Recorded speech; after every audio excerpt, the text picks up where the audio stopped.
प्यारे बच्चों, तो मैट्रिक बोर्ड परीक्षा 2024 के लिए आज हम क्लास 10th के मैथ के कुछ महत्वपूर्ण सवालों को इस वीडियो में करवाने वाले हैं, जो आपके एग्जाम के लिए, आपके परीक्षा के लिए बहुत ही ज्यादा इंपॉर्टेंट है।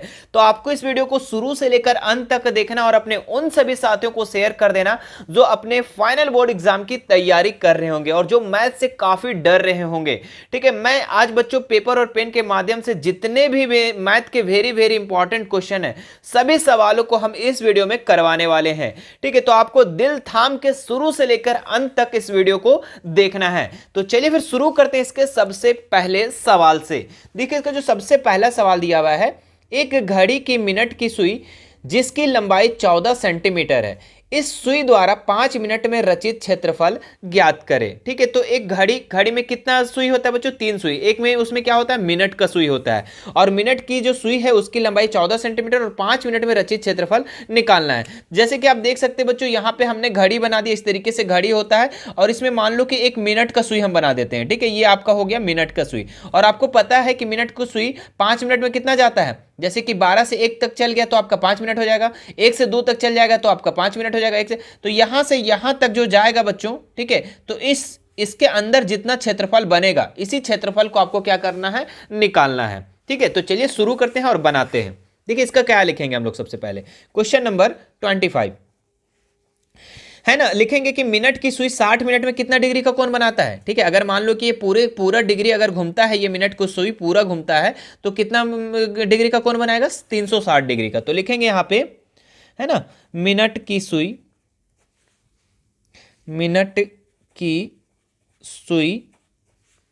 60 मिनट में 360 डिग्री का कोण बनाता है ना, 360 डिग्री का कोण बनाता है।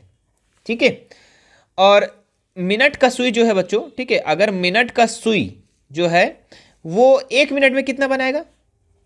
सुई 1 मिनट में, ठीक है, अगर 60 मिनट में 360 बना रहा है तो 1 मिनट में कितना होगा? तो 360 से हम 60 को डिवाइड कर देंगे, लिखेंगे 360/60। ठीक है, तो कितना हो जाएगा? इसको आप काट सकते हैं, नहीं भी काट सकते हैं। चलिए, अब हम लोग को 5 मिनट में निकालना है। मेन चीज क्या निकालना है? 5 मिनट। अभी 1 मिनट का निकाल दिए, अब 5 मिनट का निकालना है। तो लिखेंगे हम यहां पे मिनट की सुई 5 मिनट में। ठीक है, तो 5 मिनट में कितना बनाएगा बच्चों? तो 1 मिनट में 360/60 हो गया। ठीक है, 360/60, तो 5 मिनट में 5 से गुना कर देंगे इसको हम। अब काटो इसको, है ना, तो 0 से 0 कट गया, 6 छक 36 हो गया, 6×5 = 30, तो कितना डिग्री बन गया यहाँ पे? 30 डिग्री। ठीक है, कितना बन गया? 30 डिग्री में हम, मतलब कि बच्चों थीटा का मान हमारा निकल गया। ठीक है, तो जो जो निकल गया वहां पे हम यहाँ पे लिख देते हैं। तो थीटा का मान हमारा हो गया 30 डिग्री। ठीक है, 5 मिनट में जो रचित क्षेत्रफल है वो, इसका जो मान निकल गया वो 30 डिग्री निकल गया।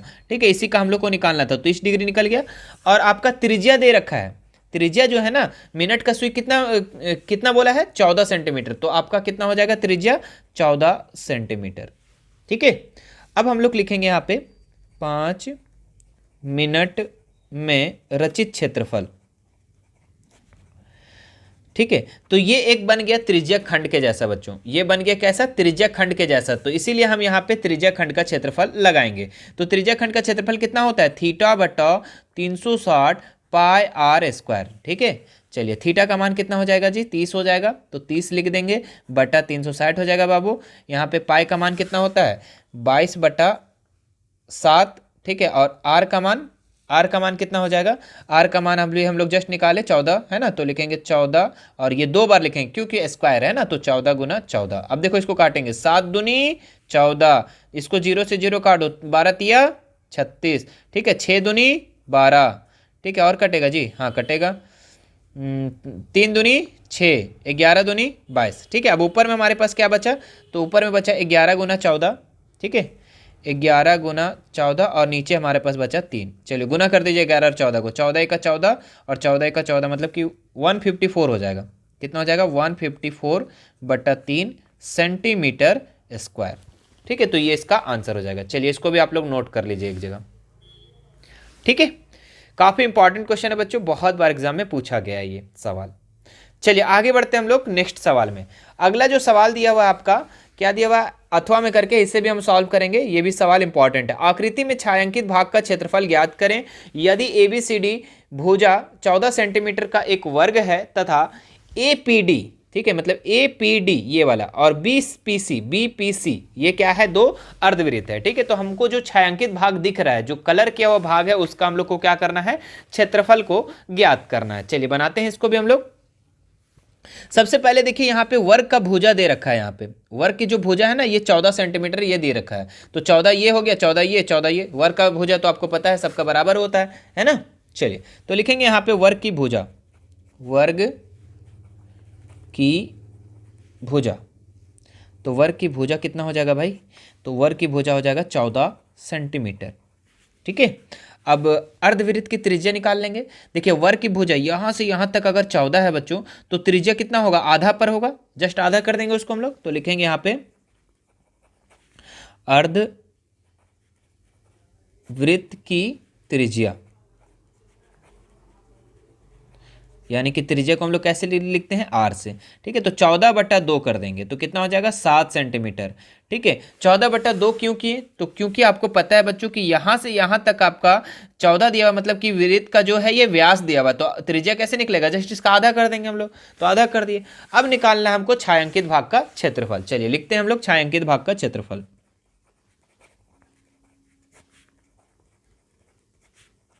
छायांकित भाग का क्षेत्रफल, तो छायांकित भाग का क्षेत्रफल कैसे निकलेगा, तो ध्यान दीजिए, हम वर्ग का पूरा क्षेत्रफल निकाल लेंगे पहले, और वर्ग का क्षेत्रफल में से दो अर्धवृत्त जो है बच्चों कटा हुआ, इसका क्षेत्रफल को हम माइनस कर देंगे, तब हमारा जो बच जाएगा वो आपका छायांकित भाग का क्षेत्रफल बच जाएगा, ठीक है। तो अब हम लोग यहां लिखेंगे वर्ग का क्षेत्रफल, क्या लिखेंगे, वर्ग का क्षेत्रफल माइनस क्या है, दो अर्धवृत्त का क्षेत्रफल को हम घटा देंगे, ठीक है। लिखेंगे दो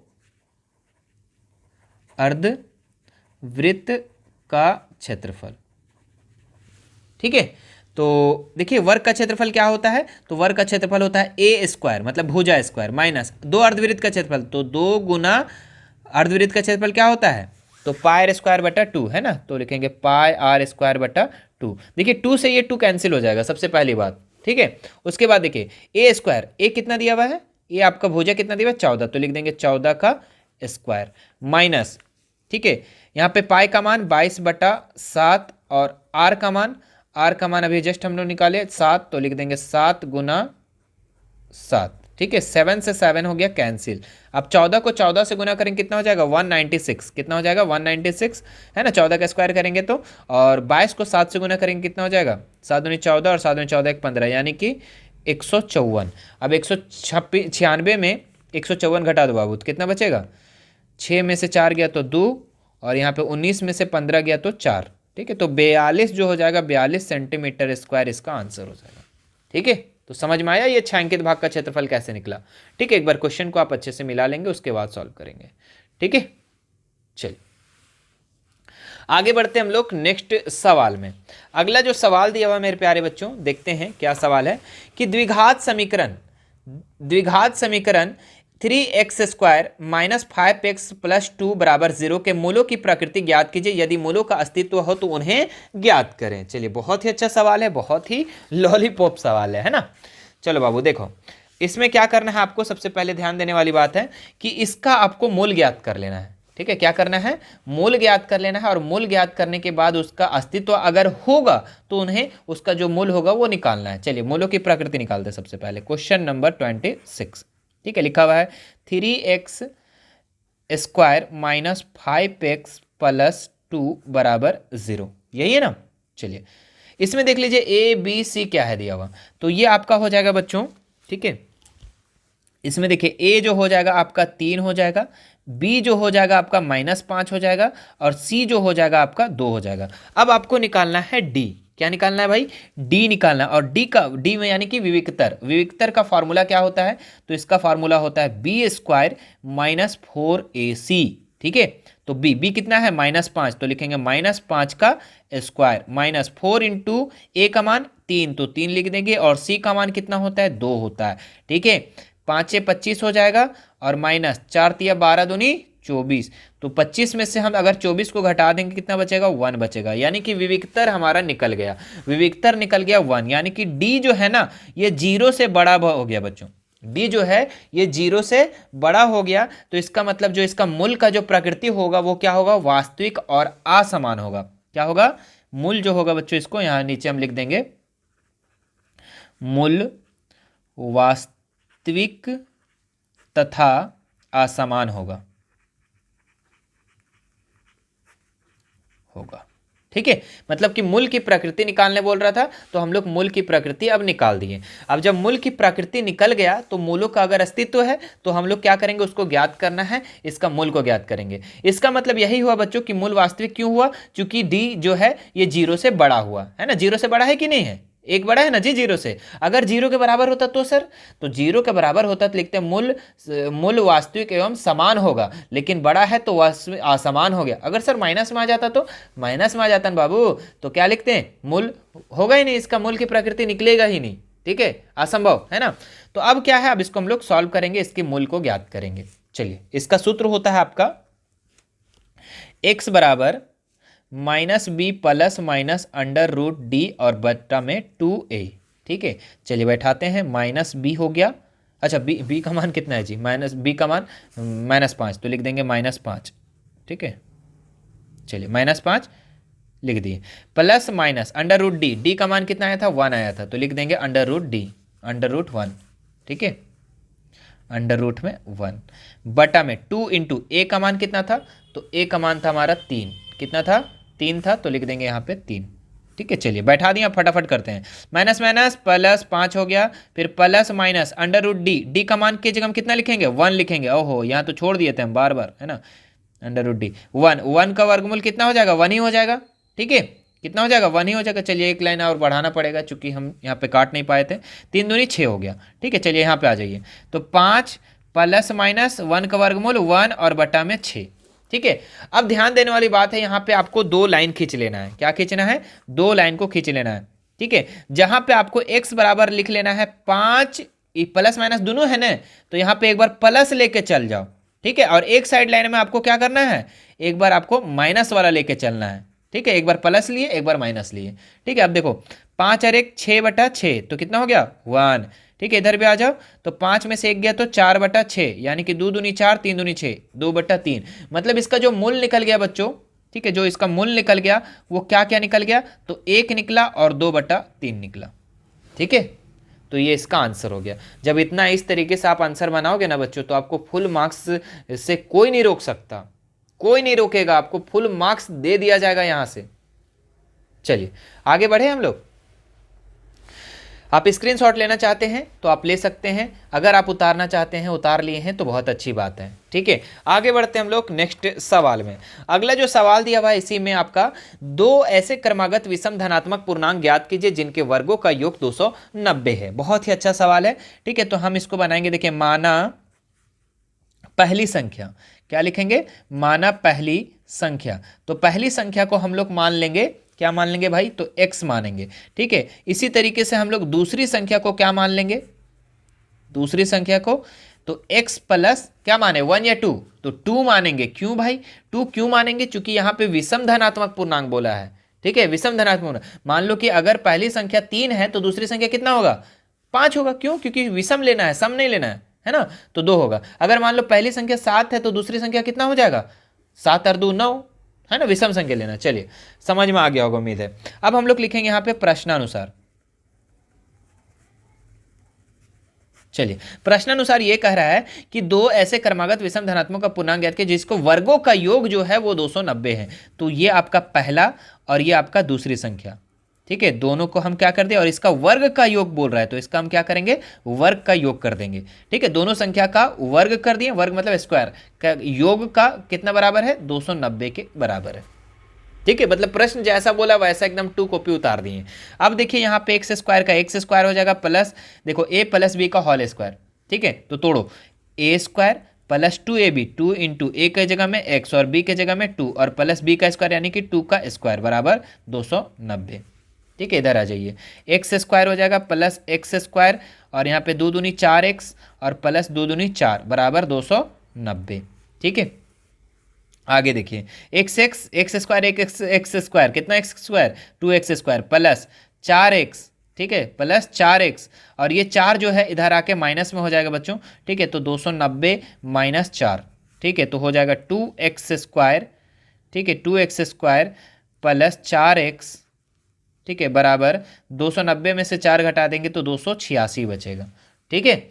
अब देखो यहाँ पे दोनों में कॉमन नजर आ रहा है, क्या नजर आ रहा है, 2, तो 2 कॉमन ले लो, ठीक है, तो अंदर क्या बचा, यहाँ पे 2 निकल गया तो 2 दूनी 4x, ठीक है, चलो बराबर 286, ये 2 है इधर आके डिवाइड में हो जाएगा बच्चों, तो 2x plus 2x x² plus 2x बराबर 286 बटा क्या हो जाएगा 2, ठीक है।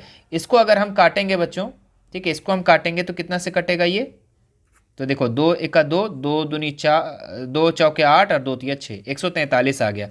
अब देखिए यहाँ पे x² प्लस 2x, और ये 143 इधर प्लस में तो इधर आके आपका माइनस में हो जाएगा, ठीक है। इतना करने के बाद आपको क्या करना है, ध्यान देने वाली बात है, ठीक है, देख सकते हैं आप, इतना करने के बाद आपको मूल ज्ञात करना है, कैसे निकालेंगे, तो ध्यान देने वाली बात यह है कि फर्स्ट और लास्ट को गुना कर देना है, फर्स्ट और लास्ट को क्या करना है, गुना कर देना है मेरे प्यारे बच्चों, और गुना ऐसे करना है कि जोड़ने घटाने पे इस बीच वाले महाशय के बराबर आना चाहिए, ठीक है। तो कैसे करेंगे हम इसको, ध्यान देने वाली बात है, ठीक है, कि 143 है ना, तो लिखेंगे 143 को रफ में आपको करना है, यहीं पे कर दे रहे हैं, आपको रफ में करना है।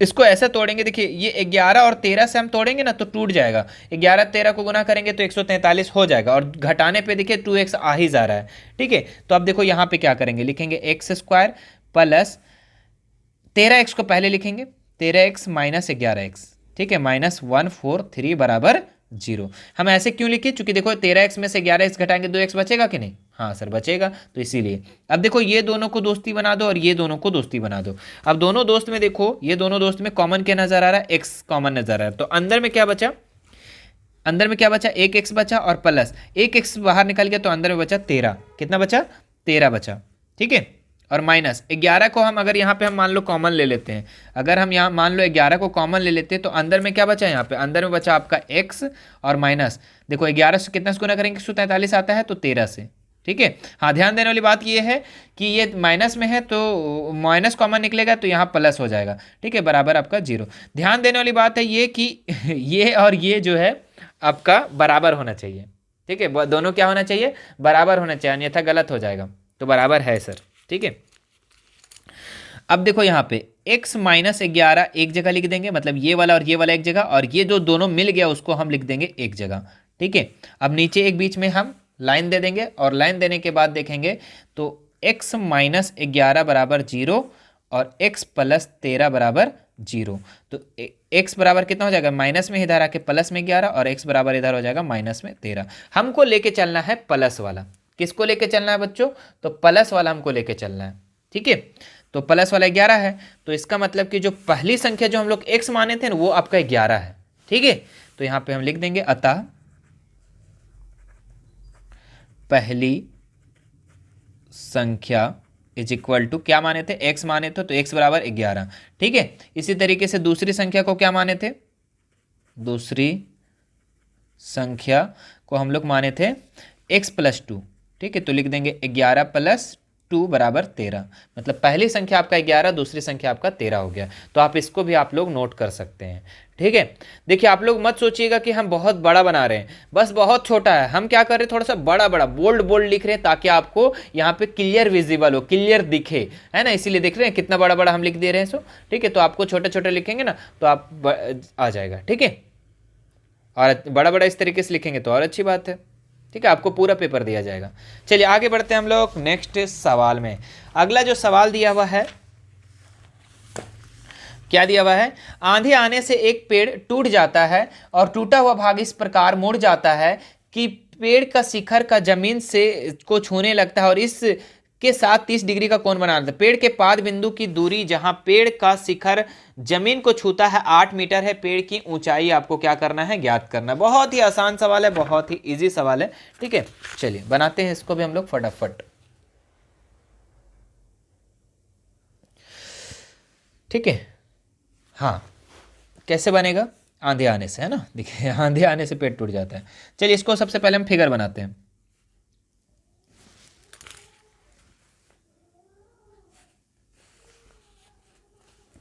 ये रहा हमारा पेड़, ठीक है, पेड़ जो है, और पेड़ का पाद बिंदु से यहाँ से 8 मीटर है, ठीक है, और यहाँ से बन रहा है जो आपका है ना, ये आपका यहाँ से पाद को छू रहा है, ठीक है, और पेड़ जो था पहले ना इस तरीके से था, ठीक है, हम सबका नाम दे देते हैं तब समझ में आ जाएगा। ये ए दे देते हैं, ये बी दे देते हैं, ये सी दे देते हैं और ये डी दे देते हैं, ठीक है। अब देखिए समझिएगा, यहाँ पे लिखेंगे हम कितना बना रहे, क्वेश्चन नंबर 27, ठीक है। माना, ठीक है, माना पेड़ ए बी, पेड़ की ऊंचाई ए बी है ना, पेड़ की ऊंचाई ए बी है, ठीक है। ए बी जो है ना बच्चों, ये पेड़ है, ए बी जो है ये पेड़ है। आंधी आने से क्या हुआ ना कि यहां से टूट गया, यहां से टूट करके और ऐसे आ गया, है ना। अब देखे होंगे कि मान लो कि ये पेड़ है, और पेड़ अगर जैसे टूटा, मान लो यहाँ पे टूटा, टहनी इसका टूटा, ठीक है, डाली टूटा, तो ये ऐसे गिर गया, और जमीन को क्या करने लगा, छूने लगा, और जमीन पे जितना छूने लगा वो 30 डिग्री का पर कोण बनाता है, ठीक है। अब यहाँ पे देखिए, ये आपका ए बी जो है ये आपका पेड़ की ऊंचाई हो गया, ठीक है। अब ए बी जो है बच्चों, ठीक है, ये ए बी जो है, ये ए बी को हम लोग ऐसे लिख सकते हैं, ए सी प्लस बी सी, बोलो लिख सकते हैं कि नहीं, तो लिख देंगे ए सी प्लस बी सी, ठीक है, ए सी प्लस बी सी। और आपको पता है कि ए सी और डी सी डी जो है ये बराबर है, क्यों, क्योंकि जितना पेड़ टूटा उतना ही ना इधर छुएगा जी, है ना, जितना पेड़ टूटा उतना ही ना इधर आके गिरेगा, तो ए सी और सी डी जो है ये बराबर है, ये भी आप यहाँ पे लिख लेंगे, ठीक है।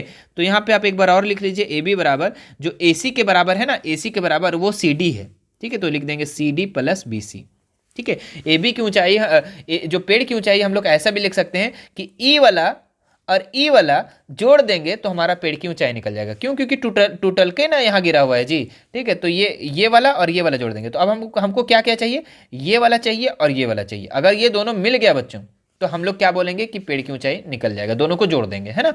इसका दिया हुआ पहले से 8 सेंटीमीटर, यही ना बोला है, देखिए यहाँ पे क्या लिखा हुआ है कि शिखर को छूता है 8 मीटर है, ठीक है, जहां से पेड़ का शिखर जमीन को छूता है वहां से कितना है, 8 मीटर है, तो लिख दिए। अब यहां पे हम नीचे लिखेंगे समकोण, समकोण त्रिभुज ए बी सी में, है ना, नहीं क्या थी जी, बी सी डी में, बी सी डी में, ठीक है। तो बी सी डी में अगर हम लोग देखें बच्चों, तो सबसे पहले इसको निकालते हैं, इसको निकालेंगे, जब ये निकल जाएगा तब फिर इसको निकालेंगे, है ना। तो चलिए इसको कैसे निकलेगा, इसको और इसको लेके चलेंगे, तो लंब, ये आधार है और ये लंब है, लंब और आधार किस में आता है बच्चों, तो ये टेन में आता है, तो tan theta is equal to क्या होता है, लंब बटा आधार, ठीक है, क्या होता है, लंब बटा आधार। तो टेन, थीटा का मान कितना है जी, तो थीटा का मान अभी हम लोग देखें 30 है ना, तो लिखेंगे यहाँ पे 30 बराबर लंब, लंब कितना है, तो लंब आपका बी सी है, तो लिख देंगे बी सी, और आधार कितना है, तो बी डी है, जिसका मान आपका 8 दिया हुआ, तो 8 लिख देंगे। टेन 30 का मान कितना होता है, टेन जो 30 का मान होता है वो कितना होता है, तो इसका मान होता है 1/√3, ठीक है, क्या होता है 1/√3 बराबर बी सी बटा 8, ठीक है। तो 8 देखो क्रॉस मल्टीपल कर देंगे, क्रॉस मल्टीपल करेंगे तो क्या हो जाएगा, B C under root three बराबर 8 का 8, ठीक है। अब यहाँ पे हम नीचे हो जाएगा, ये √3 इधर आके डिवाइड में हो जाएगा, तो यहाँ पे लिखेंगे बी सी बराबर 8/√3, इसको हम लोग मान लेंगे समीकरण 1, क्या मान लेंगे इसको हम लोग, समीकरण 1, ठीक है। या फिर नहीं भी मानेंगे तो कोई बात नहीं। चलिए अब इसके बाद हम आगे बनाते हैं, ठीक है, यहाँ पे बना दें, चलिए यहीं पे बना देते हैं ताकि आपको तकलीफ ना हो, आप नीचे बनाइएगा, ठीक है। अब लिखेंगे, अब लिखेंगे हम लोग बी सी डी में, है ना, त्रिभुज बी सी डी में पुनः, है ना, बी सी डी में पुनः त्रिभुज हम लोग बी सी डी में फिर से लेंगे, और इसमें अगर हम इसको निकालेंगे तो ये क्या है आपका कर्ण है, कर्ण और आधार, कर्ण और आधार किस में आता है जी, तो कर्ण और आधार आपका आता है कोस में, ठीक है, कोस थीटा में आता है आपका आधार बटा कर्ण, क्या आता है, आधार बटा कर्ण, ठीक है। तो कोस थीटा का मान कितना है, तो थीटा का मान आपका 30 है ना, तो 30 लिख देंगे बराबर आधार का मान, तो आधार कितना, आधार 8 है, तो 8 लिख देंगे, कर्ण, कर्ण क्या है सी डी, तो लिख देंगे सी डी, ठीक है। अब देखिए कोस 30 का मान होता है √3, क्या होता है भाई, √3 होता है, यहाँ पे हो जाएगा 8/CD, और इसके नीचे हम नीचे 1 दे देंगे और क्रॉस मल्टीपल कर देंगे, क्रॉस मल्टीपल करेंगे क्या हो जाएगा, √3CD बराबर 8 का 8, ठीक है, और CD बराबर कितना हो जाएगा, 8/√3, यही ना होगा। अच्छा सॉरी, यहाँ पे 1 मिनट, यहाँ पे 2 होगा ना जी, √3/2 होता है, कोस 30 मान होता है √3/2, सॉरी, ठीक है, यहाँ पे 2 होगा, तो 8 दूनी कितना हो जाएगा, यहाँ पे 16 हो जाएगा, ठीक है, 16 हो गया। अब देखिए यहाँ पे CD का मान भी आ गया और BC का भी मान आ गया, मतलब कि BC का मान भी आ गया, ये वाला भी मान आ गया और CD का भी मान आ गया। अब दोनों को अगर हम जोड़ दे बच्चों, तो दोनों को जोड़ देंगे तो पेड़ की ऊंचाई निकल जाएगा, तो लिखेंगे अब, है ना, अतः अब यहाँ पे ऊपर में क्या लिए थे हम लोग, AB बराबर CD प्लस BC, तो CD का मान कितना आया भाई, तो CD का मान 8 बटा √16 आया, ठीक है, और BC का मान कितना आया, अच्छा सॉरी नीचे आ गया था ना, तो CD का मान 8 बटा √16 आ गया, BC का मान कितना आया था, तो 8 बटा √3, ठीक है। चलिए अब आते हैं हम लोग नीचे, सॉरी एक मिस हुआ है, इसको देख लीजिएगा आप लोग थोड़ा सा, ठीक है, 8 दूनी 16, यहाँ 16 ना होगा, ठीक है, हम थोड़ा सा मान लिखने में गलत हुआ, बस पूरा गलती हो गया, चलिए इसको काटिए फट से, ठीक है, तो यहाँ पे कितना हो जाएगा CD, है ना, यहाँ पे देख लीजिए आप, CD बराबर क्या हो जाएगा 16 और ये √3 इधर आके डिवाइड में हो जाएगा, ठीक है। चलिए अब बनाइए, यहाँ पे गलती हो गया था, CD का मान कितना आया 16/√3, ठीक है। अब इसको बनाओ फटाफट, तो √3 का एलसीएम √3 आएगा और 16 + 8 हो जाएगा, तो कितना हो जाएगा जी, 16 और 8 24/√3। इसका हम क्या करेंगे, हर का परिमेयकरण कर देंगे, तो क्या करेंगे हर का परिमेयकरण के लिए, नीचे √3 जो है वो ऊपर और नीचे दोनों से क्या हो जाएगा, गुना हो जाएगा, तो √3 गुना √3, तो कितना हो जाएगा 24/√3, और √3 को √3 से गुना करेंगे तो ओनली 3, तो 3 × 8 = 24, तो कितना आ गया हमारे पास मान, हमारे पास मान आ गया 8/√3, ठीक है। तो अतः पेड़ की ऊंचाई जो निकल गया हमारा, कितना निकल गया, AB का मान कितना निकल गया 8/√3, ठीक है, तो आप इसको भी नोट कर सकते हैं, ठीक है। यहाँ पे आप थोड़ा सा देख लीजिएगा, ये थोड़ा सा गलती हुआ है, ठीक है, इसको मत लिखिएगा, हाँ अब लिखिएगा। चलिए आगे बढ़ते हम लोग नेक्स्ट सवाल में। अगला जो सवाल दिया हुआ है क्या है कि एक मीनार के पाद बिंदु से भवन की शिखर का उन्नयन कोण 30 डिग्री है और भवन के पाद बिंदु से मीनार का शिखर का उन्नयन कोण 60 डिग्री है, ठीक है। यदि मीनार 50 मीटर ऊंची हो तो भवन की ऊंचाई ज्ञात करें। चलिए बनाते हैं इसको भी हम लोग फटाफट। हाँ, एक हम पहले भवन बना लेते हैं। मान लो कि ये भवन है और ये आपका मीनार है, ठीक है, और यहाँ पे आपका इस तरीके से दोनों का ये क्या है, जमीन है, ये आपका क्या है, मीनार, ठीक है, हम पहले भी लिख देते हैं, ये आपका भवन, सॉरी भवन है ये, और ये आपका मीनार है, ठीक है। तो यहाँ पे देखिए भवन के शिखर का उन्नयन कोण 30 है ना, तो इसका जो है ना उन्नयन कोण ये आपका 30 है और मीनार का उन्नयन कोण जो है आपका 60 डिग्री, ठीक है, ये 30 है और ये 60 है, ठीक है। अब देखिए ये आपका भवन जो है मान लो कि AB दे देते हैं और ये आपका C दे देते हैं और ये D दे देते हैं, ठीक है, क्लियर है। अब आपको क्या निकालना है, यहाँ पे आपको बोल रहा है कि भवन की ऊंचाई ज्ञात करें, ठीक है, मतलब कि इसकी ऊंचाई निकालना है और आपको इसका मान दे रखा है, मीनार की ऊंचाई जो है ना वो 50 दे रखा है, तो 50 मीटर आपका ये दे रखा है, ठीक है। चलिए बनाते हैं, तो लिखते हैं,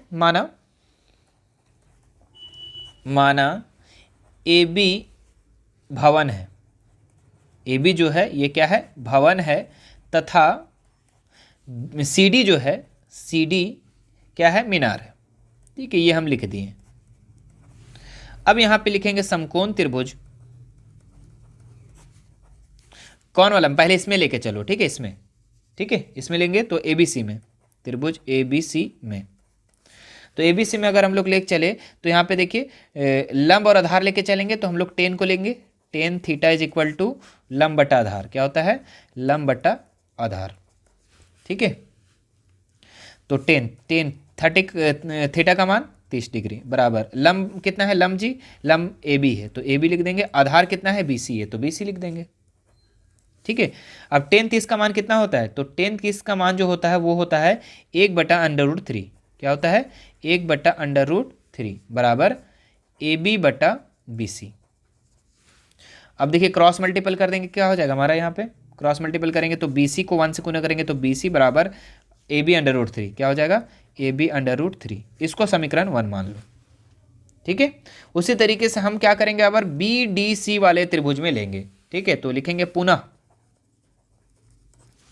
पुनः त्रिभुज, पुनः त्रिभुज कौन वाला मिलेंगे अबर, ए सी डी में ले लो, है ना, क्या बी सी डी में लिखेंगे, बी सी डी में। तो यहाँ पे देखिए टेन थीटा इज इक्वल लेंगे, यहाँ पे भी हम चूंकि लंब और आधार लेके चलना है ना, लंब और आधार, तो इसमें भी आ जाएगा टेन थीटा का मान, तो लंब बटा आधार।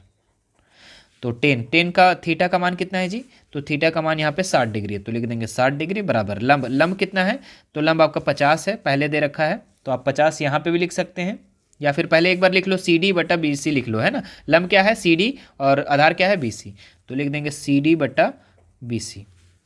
चलिए टेन 60 का मान होता है √3, ठीक है, सी डी का मान कितना दिया हुआ था 50 दे रखा था आपको, ये में जो सी डी का मान जो है ना वो 50 दे रखा है, और बी सी का मान नहीं दिया हुआ था, तो बी सी के जगह में हम लिख देंगे बी सी, क्या लिख देंगे बी सी। चलिए क्रॉस मल्टीपल करते हैं, तो हमारा हो जाएगा बी सी √3 और बराबर है 50 का 50। अब हो गया हमारा, अब हो जाएगा हमारा यहाँ पे, इसको मान लो समीकरण 2, क्या मान लो इसको समीकरण 2 मान लो। अब यहाँ पे हम लिखेंगे समीकरण, ये 2 जो है ना 2 में किसका मान रखेंगे, चूंकि बी सी का मान हम लोग पहले निकाल चुके थे, तो लिखेंगे समीकरण 2 में बी सी का मान रखने पर, बी सी का मान रखने पर, तो देखिए बी सी क्या है जी, बी सी √3, यही है समीकरण 2 आपका, तो इसमें हम लोग मान रखेंगे। बी सी का मान कितना था हमारा ए बी √3, तो लिखेंगे यहाँ पे ए बी √3 गुना √3 बराबर 50, ठीक है, तो ए बी और ये √3 गुना करेंगे तो ओनली 3 बराबर 50, ठीक है, तो ये ए बी बराबर क्या हो जाएगा, ये 3 जो है इधर आके डिवाइड में हो जाएगा, है ना, तो 3, तो इसको काटेंगे तो बच्चों कितना हो जाएगा, इसको अगर हम तोड़े तो हो जाएगा हमारे पास 16 इंटीजर 2/3, कितना हो जाएगा 16 इंटीजर 2/3। कैसे होगा समझिएगा, अगर ये वाला इंटीजर आपको तोड़ना नहीं आ रहा है तो समझिए, जैसे 50 को हम 3 से डिवाइड कर देंगे तो कितना से कटेगा, 3 एका 3, कितना बचा 2, 20, 3 छक 18, है ना, तो आपका यहाँ पे हो जाएगा 2, तो आप देखिए शेषफल आपका 2 बच गया, तो 16 आपका इधर हो जाएगा, 16 जो हो जाएगा इधर हो जाएगा, नीचे वाला आपका ऊपर हो जाएगा, और ये इधर वाला जो ऊपर है वो आपका नीचे हो जाएगा, यही होता है, इसी तरीके से आपका इंटीजर टूटता है, ठीक है, तो इसका आंसर हो जाएगा ये, ठीक है, तो सारा सेंटीमीटर में था, हाँ तो सेंटीमीटर में होगा तो इसका भी सेंटीमीटर आंसर हो जाएगा। चलिए इसको भी आप लोग नोट कर लीजिए फटाफट, बढ़ते हैं नेक्स्ट सवाल में।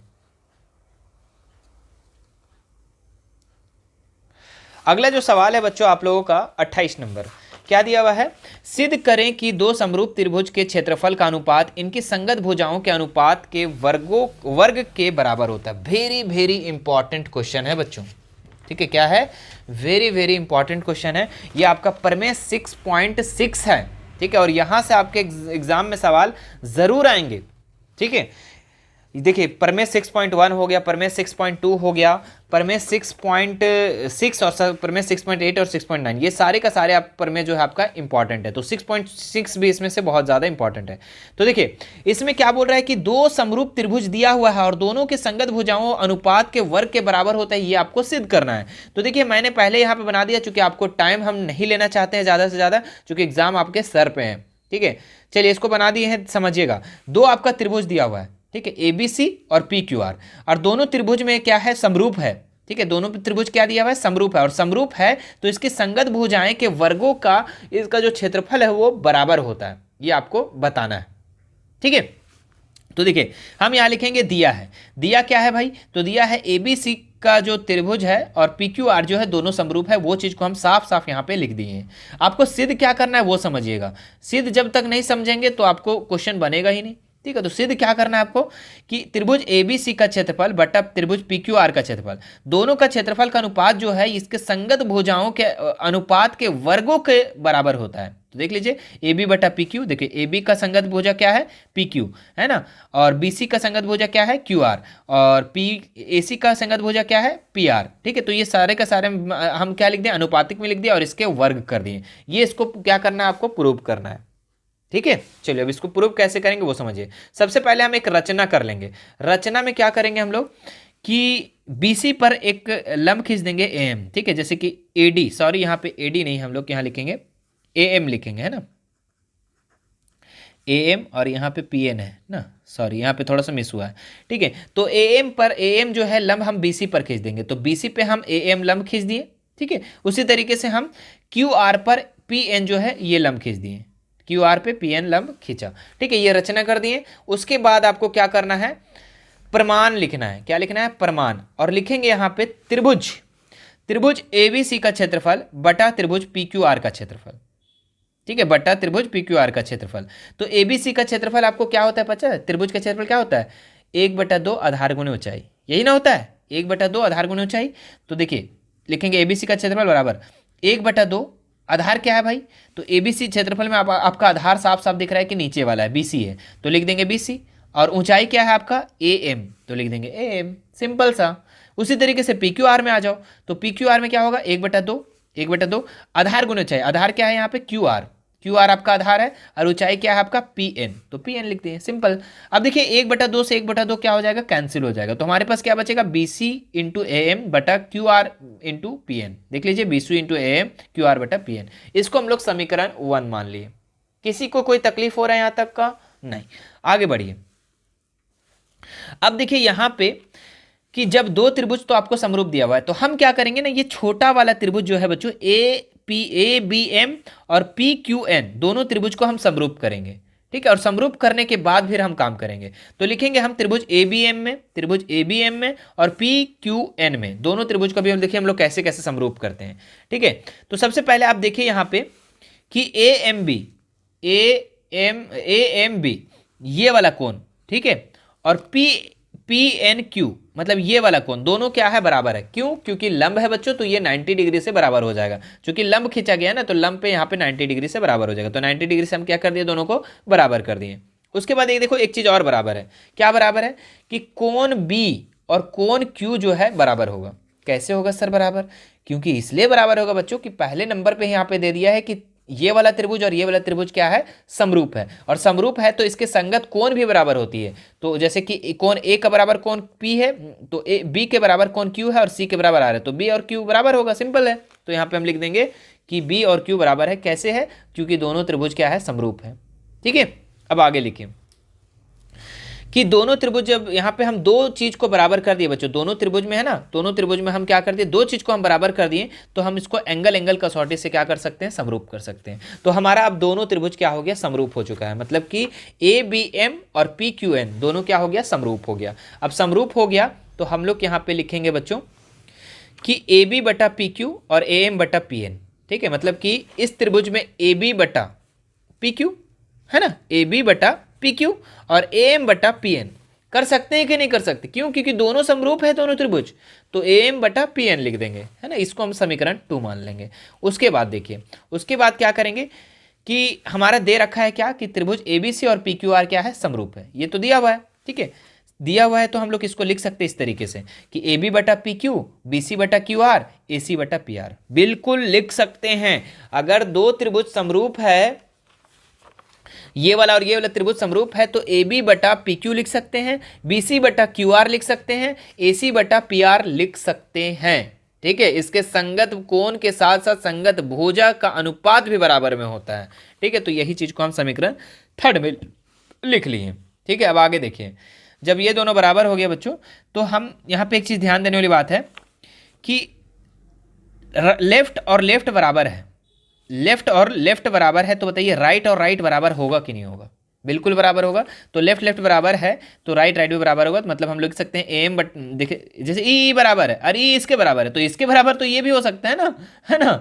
तो ए एम और पी एन और बी सी और क्यू आर बराबर हो जाएगा, ए एम बटा पी एन और बी सी बटा क्यू आर क्या हो जाएगा, बराबर हो जाएगा। अब समीकरण 1 से देखिए, समीकरण 1 में हम लोग क्या माने थे जी, समीकरण 1 में माने थे कि एरिया ऑफ त्रिभुज का एबीसी का क्षेत्रफल बटा त्रिभुज पी क्यू आर का क्षेत्रफल कितना के बराबर किए होते, B C into A M Q R into P N, ठीक है। तो BC और AM QR और PN, अगर हम BC के जगह में एक और BC लिख देंगे और QR के जगह में एक और QR लिख देंगे, तो बताइए BC का स्क्वायर और QR स्क्वायर का स्क्वायर होगा कि नहीं होगा, जो कि आपका पहला स्टेप क्लियर होगा, ठीक है। तो अब देखिए हम AM और PN के जगह में BC और QR कैसे लिखेंगे, तो देखिए BC बटा QR और यहाँ पे क्या था, ए एम बटा पी एन। तो ए एम बटा पी एन के जगह में हम नहीं लिख सकते हैं, क्योंकि ए एम और पी एन के बराबर क्या है, बी सी और क्यू आर बराबर है ना, बराबर है कि नहीं है। तो हम लोग इसको क्या कर देंगे, बी सी और क्यू आर लिख देंगे। तो B C into B C क्या हो जाएगा, बी सी स्क्वायर, और Q R into Q R क्या हो जाएगा, क्यू आर का होल स्क्वायर, मतलब बी सी बटा क्यू आर का होल स्क्वायर हम लोग कर सकते हैं। ठीक है, अब जब हो गया हमारा, तो अब देखिए यहाँ पे लिखेंगे एरिया त्रिभुज एबीसी का क्षेत्रफल बटा त्रिभुज पी क्यू आर का क्षेत्रफल बी सी स्क्वायर बटा क्यू आर स्क्वायर, ये लिख दिए। जब ये हो गया बराबर, तो हमारा देखिए बी सी क्यू आर बराबर किसके बराबर है, ए बी और पी क्यू का। तो यहाँ पे हम लिख सकते हैं ए बी बटा क्यू आर का होल स्क्वायर। ठीक है, और देखिए ए बी और पी क्यू किसके बराबर है, ए सी और पी आर के बराबर है। तो हम इसको यहाँ पे लिख सकते हैं ए सी और पी आर। ठीक है, तो सब देखिए यही चीज़ को आपको क्या करना था, प्रूव करना था। तो हम लोग कर भी चुके हैं, कर भी दिए हैं। ठीक है, तो आप इसका स्क्रीनशॉट लेना चाहते हैं बच्चों, तो ले सकते हैं। ये प्रमेय 6.6 है और बहुत ही ज़्यादा इंपॉर्टेंट है। इसको जितना बार आपको रिवीजन करना है, जितना बार रट्टा मारना है मार लो। ठीक है, बहुत ही ज़्यादा इंपॉर्टेंट है। प्रमेय 6.6 देख लीजिए, हम लिख दे रहे हैं आपको। ठीक है, लिख दे रहे हैं हम 6.6 प्रमेय, 6.1 प्रमेय, 6.2 प्रमेय, 6.8 और 6.9, ये सारे का सारे प्रमेय जो है बच्चों आपका बहुत ही ज़्यादा इंपॉर्टेंट है। सारा का सारा आप लोग रट लो, कहीं ना कहीं यहाँ से आप लोग 6 नंबर आराम से उठा सकते हो। ठीक है, तो देखिए मैं कितने इजी तरीके से बना दिया हूँ, आप इसको कॉपी कर सकते हो, अच्छे से नोट कर सकते हो और याद कर सकते हो। ठीक है, चलिए आगे बढ़ते हैं हम लोग नेक्स्ट सवाल में। अगला जो सवाल दिया हुआ है बच्चों, क्या दिया हुआ है, एक खिलौना त्रिज्या 3.5 सेंटीमीटर वाले एक शंकु के आकार का है, जो उसी त्रिज्या वाले अर्धगोले पर अर्धरोपित है। इस खिलौने का संपूर्ण ऊंचाई 15.5 सेंटीमीटर है। तो इस खिलौने का संपूर्ण पृष्ठीय क्षेत्रफल आपको क्या करना है, निकालना है। बहुत ही आसान सवाल है, देखिए कैसे निकलेगा वो समझिएगा आप लोग। चलिए बनाते फटाफट हम लोग। सबसे पहले एक खिलौना जो है किस पर अर्धरोपित है जी, शंकु का आकार है ना, शंकु पर है ना अर्धरोपित, तो शंकु पर है तो शंकु जैसा कर देंगे हम लोग। शंकु का आकार का है, किस पर अर्धरोपित है, ये अर्धगोले पर। चलिए अर्धगोला बना देते हैं सबसे पहले। ये हमारा अर्धगोला हो गया, और अर्धगोला पे कैसे किस आकार का है, शंकु आकार का ये बर्तन इस तरीके से। ठीक है, ये खिलौना है। ठीक है, अब सबका यहाँ पे पूरा जो टोटल ऊंचाई है ना इसका 15.5 है। कितना है, 15.5, और इसकी त्रिज्या दिया हुआ है 3.5। तो लिख देंगे यहाँ पे 3.5, ये आपका त्रिज्या दे रखा है। ठीक है, और कुछ दिया हुआ है नहीं। अब संपूर्ण पृष्ठीय क्षेत्रफल आपको निकालना है। चलिए कैसे निकालेंगे देखिएगा, लिखेंगे यहाँ पे हम अर्ध गोले भाग के लिए। तो अर्धगोला भाग के लिए आप देखिए यहाँ पे बच्चों, ये अर्धगोला है, ये शंकु का भी त्रिज्या है और अर्धगोले का भी त्रिज्या है। तो इसका त्रिज्या भी क्या हो जाएगा आपका, इसका भी त्रिज्या हो जाएगा जो आपका 3.5 हो जाएगा। क्लियर है। अब आगे देखो, शंकु आकार भाग के लिए, तो शंकु के लिए आपको क्या क्या चाहिए बच्चों, तो शंकु के लिए सबसे पहले त्रिज्या चाहिए जो कि r है। r कितना है, वही रहेगा 3.5। ठीक है, h भी आपका दे रखा है। देखिए h ध्यान देना कि पूरा संपूर्ण ऊंचाई आपका 15.5 है। ठीक है, संपूर्ण ऊंचाई मतलब कि शंकु और अर्धगोले का दोनों का।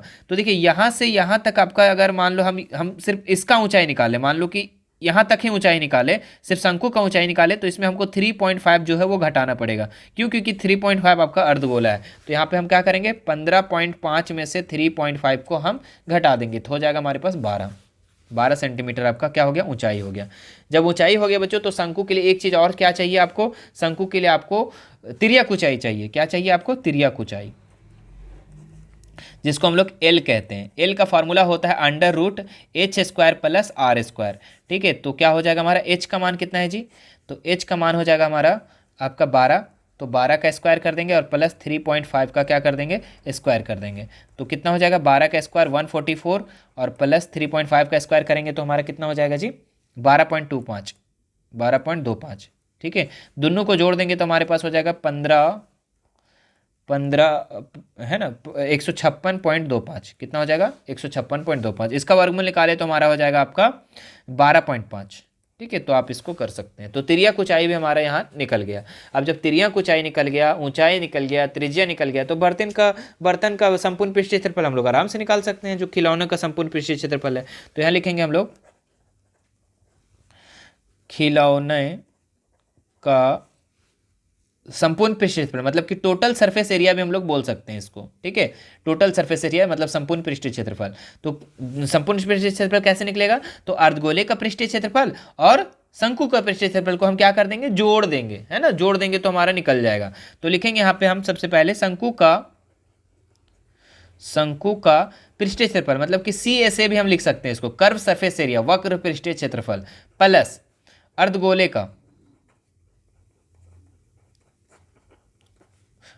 का सी एस ए मतलब वक्र पृष्ठीय क्षेत्रफल, ठीक है। अब देखिए शंकु का कर्व सरफेस एरिया जो होता है वक्र पृष्ठीय क्षेत्रफल होता है वो क्या होता है, पाई आर एल लिख दिए, प्लस अर्धगोले का क्या होता है जी, तो 2 पाई आर स्क्वायर होता है, ठीक है। अब देखो दोनों में कॉमन क्या क्या नजर आ रहा है, तो पाई भी आ रहा है और आर भी आ रहा है, तो आर भी होगा, क्यों होगा, क्योंकि दोनों का आर सेम है। तो हम क्या करेंगे, पाई और आर को कॉमन ले लेंगे, अंदर में क्या बचा, एल प्लस 2 आर, ठीक है। तो पाई का मान क्या होता है, तो 22/7 होता है। आर का मान कितना होता है, तो आर का मान आपका दे रखा है 3.5, देख लीजिए 3.5 है कि नहीं, हाँ।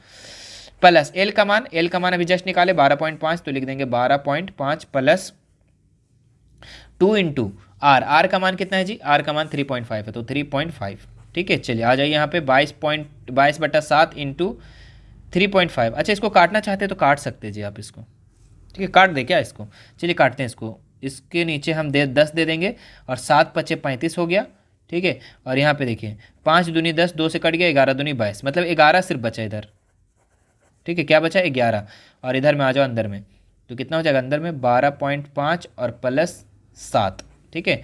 तो 11 गुने 12.7 और 7 कितना होता है, 19.5, ठीक है। और दोनों को जब हम गुना कर देंगे तो हो जाएगा हमारे पास 214, कितना हो जाएगा, 214.5 सेंटीमीटर स्क्वायर, ठीक है। चलिए इसको आप उतारना चाहते हैं उतार लीजिए फटाफट। चलिए आगे बढ़ते हम लोग नेक्स्ट सवाल देखते हैं। अगला जो सवाल दिया हुआ बच्चों आपका क्या दिया हुआ है, पानी पीने वाला एक गिलास 14 सेंटीमीटर ऊंचाई वाले एक शंकु के छिन्नक का आकार है। दोनों वृत्ताकार सिरों के व्यास 4 सेंटीमीटर और 2 सेंटीमीटर है, तो गिलास की धारिता ज्ञात करना है। बहुत ही अच्छा सवाल है और बहुत ही इंपॉर्टेंट सवाल है, ठीक है। देखिए आपका सबसे पहले जो गिलास है दिया हुआ उस तरीके से हम गिलास बना लेते हैं, ठीक है। ये आपका क्या है, गिलास है। गिलास की धारिता निकालना मतलब कि गिलास का आयतन निकालना, और गिलास किस आकार का है, छिन्नक का आकार है। इसकी ऊंचाई जो दिया हुआ बच्चों ये कितना दिया हुआ, 14 सेंटीमीटर, ठीक है। अब देखिए यहां पे हम लिखेंगे, ध्यान दीजिएगा, लिखेंगे दिया है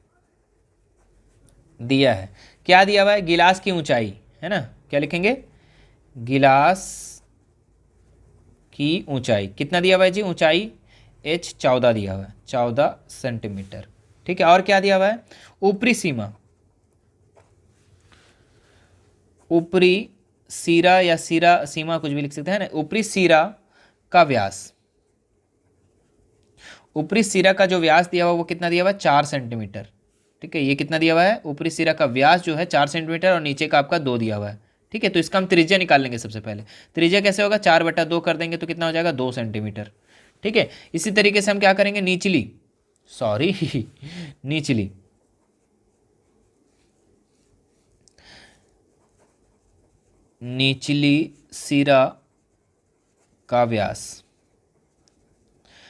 सिरा का जो व्यास हो जाएगा बच्चों वो कितना हो जाएगा, आपका 2 दिया हुआ है। इसका त्रिज्या निकालेंगे तो 2/2 = 1 सेंटीमीटर, ठीक है। निकल गया, दोनों का त्रिज्या हम लोग क्या कर दिए, निकाल दिए। जब निकल गया दोनों का त्रिज्या तो इसका हम लोग क्या करेंगे, अब गिलास की धारिता निकाल लेंगे। लिखेंगे हम लोग यहाँ पे गिलास की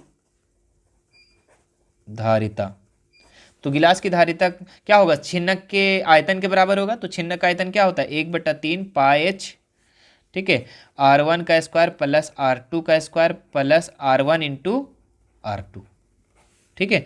तो 1/3 पाई का मान क्या होता है, 22/7, h का मान दिया हुआ 14, R1 कितना है, अच्छा इसको हम R1 मान लेंगे, इसको R2 मान लेंगे, ध्यान देने वाली बात है, ठीक है। क्या है, इसको R1 मान लेंगे, इसको R2 है ना, इसको ऊपर वाला R1 नीचे वाला R2। तो R1 कितना है, तो आपका 2 का स्क्वायर लिख देंगे प्लस R2 कितना है 1, तो 1 का square plus R1 into R2, तो 2 इंटू 1, ठीक है, बराबर। इधर देखिए काटेगा तो काट दीजिए, 7 दूनी 14, 7 को 22 से गुना कर देंगे कितना हो जाएगा, 7 दूनी 14 का 4 हाथ बचा, 1 7 दूनी 14 1 15, 154, है ना। इधर गुना में आ जाइए, 154 हो गया यहाँ पे, अच्छा 1 मिनट, 7 नहीं ना, यहाँ 2 होगा जी, 7 दूनी 14, 2 से न कटेगा। अब यहाँ पे 22 दूनी 44 हो गया, सॉरी 44/3, ठीक है सॉरी। अब यहाँ पे आ जाओ, 2 दूनी 4 प्लस 1 और 2 1 2, ठीक है गुना करो 44/3, 4 2 6 और 1 7, ठीक है गुना करेंगे कितना हो जाएगा, 44 और 7 को गुना करेंगे तो हो जाएगा हमारे पास 308 और बट्टा में नीचे 3, और इसको हम लोग सेंटीमीटर क्यूब लिखेंगे, क्यों, क्योंकि आयतन निकाल रहे हैं हम लोग, ठीक है तो आयतन निकल जाएगा। क्लियर है, तो आप इसको भी स्क्रीनशॉट ले सकते हैं। बहुत ही अच्छा सवाल है, बहुत ही इंपॉर्टेंट सवाल है, एग्जाम में यहाँ से क्वेश्चन पूछा जा सकता है। चलिए अगला सवाल हम लोग देखते हैं, नेक्स्ट सवाल जो कि काफ़ी इंपॉर्टेंट है और काफ़ी आसान सवाल है। क्या है, किसी फैक्ट्री के 50 श्रमिक के दैनिक मजदूरी निम्नांकित बंटन विचार कीजिए, और दिया हुआ है दैनिक मजदूरी रुपयों में दिया हुआ है और श्रमिकों की संख्या दिया हुआ है, ठीक है। उपयुक्त करते हुए फैक्ट्री के माध्य निकालना है। क्या निकालना है आपको, माध्य निकालना है। चलिए इसके लिए हम माध्य निकालने के लिए आपको 4 कॉलम बनाना पड़ेगा। कितना कॉलम बनाना पड़ेगा, 4 कॉलम बनाना पड़ेगा, ठीक है। और 4 कॉलम बनाने के बाद आपको निकालना है। चलिए मैं टाइम को बचत करने के लिए क्या किया, पहले से हम बना लिए 4 कॉलम को, जिसमें से आपका जो दैनिक मजदूरी दिया है उसको हम लोग CI कहते हैं, क्लास इंटरवल है ना, वर्ग अंतराल, तो वर्ग अंतराल लिख दिए। और आपका जो श्रमिकों की संख्या है उसको हम लोग बारंबारता कहते हैं, उसको F कहते हैं, ठीक है। इतना लिख लेना आप लोगों को। चलिए फ्रीक्वेंसी कितना कितना दिया हुआ वो लिख लेते हैं, नहीं लिखे थे, 12 14 8, 12 14 8, उसके बाद क्या है जी 6 और 10, तो 6 और 10 हो जाएगा, है ना। देखिए CIF। अब दूसरा जो बनेगा यहाँ पे M बनेगा। क्या बनेगा, M कैसे निकलता है बच्चों, तो ये दोनों को जोड़ करके आधा कर देना, ये दोनों को जोड़ के आधा कर देना, ये दोनों को जोड़ के आधा कर देना, इस तरीके से, ठीक है। तो 100 और 120 जोड़ेंगे तो कितना हो जाएगा, 220 और 220 का आधा 110, ठीक है। 120 और 140, 260 और 260 का आधा 130, ठीक है। तो इसी तरीके से हम करते जाएंगे तो हमारा 150, 170 और 190 हो जाएगा। कर दिए। अब उसके बाद हम लोग 190 तक जब पहुंच ही गए तो अब यहाँ पे आपको निकालना FM का मतलब ही समझ में आ रहा है बच्चों कि F और M को गुना कर देना है। F और M को गुना कर देंगे तो यहाँ पे हमारा हो जाएगा 11 और 12 गुना करेंगे 132, मतलब 1320 हो गया, ठीक है। और 13 और 14 गुना करेंगे तो हमारा हो जाएगा 182, यानी कि 1820, 15 अठे 120 यानी कि 1200, ठीक है। और यहाँ 17 छक कितना होता है जी, 17 छक 102, हाँ 102, तो 120 1020 हो जाएगा, और 90 रहेंगे 1900, ठीक है। ये आपको क्या करना है, कर देना है। उसके बाद आपको ये सिग्मा लिखना है और यहाँ F देना है, क्योंकि F जो है ना, अगर हम सिग्मा करते हैं मतलब सम ऑफ, ठीक है, सबको जोड़ना है, तो सबको जोड़ेंगे तो हमारा हो जाएगा 50, कितना हो जाएगा 50 हो जाएगा। और यहाँ सिग्मा क्या जोड़ेंगे, FM को, तो लिखेंगे सिग्मा FM, सबको जोड़ देंगे कितना हो जाएगा 7260, कितना हो जाएगा 7260, आप जोड़ सकते हैं, ठीक है। अब आपको निकालना है माध्य। माध्य का फॉर्मूला होता है सिग्मा FM बटा सिग्मा F। तो सिग्मा FM कितना आया था, 7260 बटा 50, काटो 0 से 0, और 5 एका 5, 5 चौके 20, है ना, 5 चौके 5 एका 5, 5 चौके 20, कितना बचा 2 26, है ना, 5 25, 5 25 बटा 2 इंटू 0.2, 5 दूनी 10, है ना। तो ये आपका हो जाएगा इसका आंसर, ठीक है। चलिए इसको भी आप लोग नोट कर सकते हैं। चलिए एक लास्ट सवाल बचा हुआ, इसको भी फटाफट कर लेते हैं हम लोग। क्या है सवाल आप लोगों का, ये आपका माध्य तो समझ में आ गया। एक जीवन बीमा एजेंट 100 पॉलिसी की धारकों की आयु की बंटन निम्नांकित ज्ञात करना है, माध्यक करना है इसको ज्ञात, ठीक है। चलिए माध्यक निकालना है। आप देख सकते हैं यहाँ पे आपका क्वेश्चन दिया हुआ है, 20 से कम, 25 से कम, 30 से कम, 35 से कम, 40 से कम। तो यहाँ पे हम देखिए 20 से कम और 25 से कम, मतलब 15 से 20 कर सकते हैं, 20 से 25 कर सकते हैं, 25 से 30 कर सकते हैं, बिल्कुल कर सकते हैं। इधर आपका पॉलिसी धारकों की संख्या दे रखा है, और ध्यान देखना कि ये F नहीं दिया हुआ है, ये आपका CF दिया हुआ है, संचयी बारंबारता दिया हुआ है। कैसे दिया हुआ सर संचयी बारंबारता, तो संचयी बारंबारता इसलिए दिया हुआ है क्योंकि देखिए यहाँ पे जिगजैग नहीं है, जिगजैग है क्या, नहीं है, ये आपका लाइन से दिया हुआ है। देखिए जो बारंबारता होता है ना वो आपका जिगजैग होता है, मतलब कि 4 5 8 10 12 20 9 4 3, मतलब इस तरह। लेकिन ये देखिए बढ़ते क्रम में, और बढ़ते क्रम में है तो ये आपका संचयी बारंबारता है, ठीक है। तो माध्यक के लिए आपको 3 कॉलम बनाना पड़ता है। कितना कॉलम बनाना पड़ता है, 3 कॉलम, जिसमें आपका CI हो जाएगा, हम अरेंज करके लिख दिए 15 से 20, 20 से 25, 25 से 30, 30 से 35, 35 से 40, 40 45, ठीक है। आप जो कि यहाँ पे देख सकते हैं, कर दिए। उसके बाद आपको यहाँ पे CF दिया हुआ है तो CF लिख दिए। अब आपको F निकालना है, ध्यान देने की बात है। F कैसे निकलेगा सर, तो F निकालने के लिए आपको 2 का जो पहला वाला लाइन है उसको एकदम सेम का सेम उतार देना है, उतार दिए। दूसरा वाला में क्या करना है कि 6 में से 2 घटाएंगे तो 4 बचेगा, 24 में से 6 घटाएंगे तो 18 बचेगा, ठीक है। इसी तरीके से 45 में अच्छा 24 में 6 घटाएंगे तो 18 कैसे बचेगा? हाँ सही है। उसके बाद 45 में से 24 घटाएंगे तो 21 बचेगा, और 78 में से 45 घटाएंगे तो आपका 33 बचेगा। ठीक है, 89 में 78 घटाएंगे तो 9 में से 8 गया तो 1 और 1 है ना, 11 बचेगा। फिर 92 में से 89 घटाएंगे तो आपका 3 बचेगा, 98 में से 92 घटाएंगे 6 बचेगा, और 100 में से 98 घटाएंगे 2 बचेगा। ठीक है, ये भी हमारा क्या निकल गया? फ्रीक्वेंसी निकल गया। अब निकल गया बच्चों, तो ये आप देखिए टोटल जो है आपका 100 है। ठीक है, कितना है? 100 है। ठीक है, यही आपका एन होता है, जो फ्रीक्वेंसी का लास्ट होता है वही एन होता है, या फिर जोड़ के देखो तो आपका 100 आना चाहिए। अगर 100 नहीं आया तो गलत है। ठीक है, अब लिखेंगे हम लोग एम, छोटा एम निकालेंगे, एन बटा 2 यानी कि 100 बटा 2 बराबर 50। कितना निकल गया? 50। अब जब 50 निकल गया बच्चों, तो फ्रीक्वेंसी वर्ग में आपको देखना है, क्युमुलेटिव फ्रीक्वेंसी में देखना है, संचयी बारंबारता में देखना है कि 50 जो है ये किसके नज़दीक है। तो देखिए 50 जो है आपका ये वाले वर्ग में, देखिए बच्चों इसी के अंदर में है। ठीक है, ये वाला आप जो देख रहे हैं इसी के अंदर में, 78 के अंदर में 50। ठीक है, तो इसका जो हम लोग है अतः माध्यक वर्ग निकल चुका हमारा। माध्यक वर्ग, माध्यक वर्ग कितना हो जाएगा हमारा? यही वाला लाइन में देखेंगे 35 और 40। कितना हो जाएगा? 35 से 40। ठीक है, अब देखिए क्या करेंगे हम लोग, एल निकालेंगे। तो एल क्या होगा? जो बारंबारता वर्ग का सबसे निम्न सीमा, तो निम्न सीमा कितना है? 35। ठीक है, उसके बाद हम क्या करेंगे, एल के बाद हम लोग निकालते हैं एफ। एफ क्या निकलेगा? जो बारंबारता वर्ग का है जो बच्चों, ठीक है, ये आपका इसका सीधा लाइन में हम देखेंगे ये कितना है? 33। तो 33 हो जाएगा हमारा। ठीक है, उसके बाद हम लोग सी एफ निकालेंगे। सी एफ कैसे होता है? तो जो बारंबारता वर्ग होता है उसी का एकदम सीधा आएंगे कम्युलेटिव फ्रीक्वेंसी में, और उसके बाद जाने के बाद एक ऊपर चले जाएंगे, तो ये आपका सी एफ हो जाएगा। क्या हो जाएगा आपका? C F. ध्यान रखना। ठीक है, अगर आपका सी एफ ये साइड रहेगा तो आपको सीधा आना है और ऊपर चला जाना है। ठीक है, तो कितना हो जाएगा? 45। ये निकल गया। अब एच निकालना है, तो एच कितना हो जाएगा? दोनों का डिफरेंस कितना है बच्चों? 5-5 का डिफरेंस है। देख लो 35 40 45 50 55 60 है ना, 5-5 का डिफरेंस है। अब आपको क्या करना है? यहाँ पे माध्य निकाल लेना। चलिए यहाँ पे निकाल दें माध्यक। चलिए निकालते हैं यहाँ पे माध्यक हम। आप नीचे निकालना। माध्य का फॉर्मूला होता है बच्चों एल प्लस एन बटा 2 माइनस सी एफ बटा एफ इंटू एच। ये आपका फॉर्मूला होता है। ठीक है, चलिए एल कितना है? एल आपका 35 दिया हुआ है, प्लस एन बटा 2। एन बटा 2 हम लोग निकाले 50, तो 50 लिख देंगे, माइनस सी एफ कितना है? 45 दिया हुआ है। नीचे आपका एफ, एफ कितना दिया हुआ है? 33, तो 33 लिख देंगे। देख सकते हैं आप 33 दिया हुआ है, 33 लिख देंगे। इंटू एच कितना दिया हुआ है? तो एच आपका 5 दिया हुआ है, तो हम 5 लिख देंगे। ठीक है, बराबर 35 प्लस 45 में से 50 में 45 घटाएंगे 5 बचेगा, नीचे 33 और इंटू 5। ठीक है, ऊपर हो जाएगा हमारा 35 प्लस 5 25 बटा 33।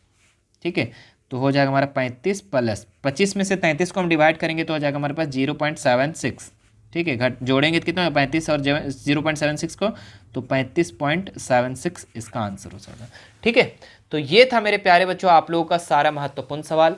ठीक है, मुझे आशा है कि आपको पसंद आया होगा ये वीडियो। ठीक है, सारे सवाल को आप लोग एक बार फिर से रिवीजन कर लेंगे। ठीक है, अगर आपको ना समझ में आए तो एक बार रिपीट करके वीडियो को ज़रूर से ज़रूर देख लेना, और सभी क्वेश्चन आपके इंपॉर्टेंट है, ध्यान देंगे। ठीक है, जितने भी ये सीरीज चल रहा है बच्चों, सारे इंपॉर्टेंट क्वेश्चन का ही सीरीज चल रहा है। ठीक है, तो आपको क्या करना है? वीडियो को ज़्यादा से ज़्यादा बच्चों तक शेयर करना है। ठीक है, और वीडियो को अभी तक लाइक नहीं किए तो लाइक कर लेंगे, चैनल को सब्सक्राइब नहीं किए तो सब्सक्राइब कर लेना है। ठीक है, और बगल में घंटी का बटन होगा ऑल वाले पे आपको क्लिक कर देना है, ताकि हमारे पल पल के अपडेट मिलते रहे। अगर आप हमसे जुड़ना चाहते हैं तो हमारा Instagram, Telegram, WhatsApp group, WhatsApp channel, चारों सोशल मीडिया का लिंक मैं डिस्क्रिप्शन में दे रखा हूँ, वहां से आप हमसे ऐड हो सकते हैं और बेझिझक हमसे कोई भी सवाल कर सकते हैं। चलिए फिर मिलते हैं नेक्स्ट वीडियो में। Thank you so much.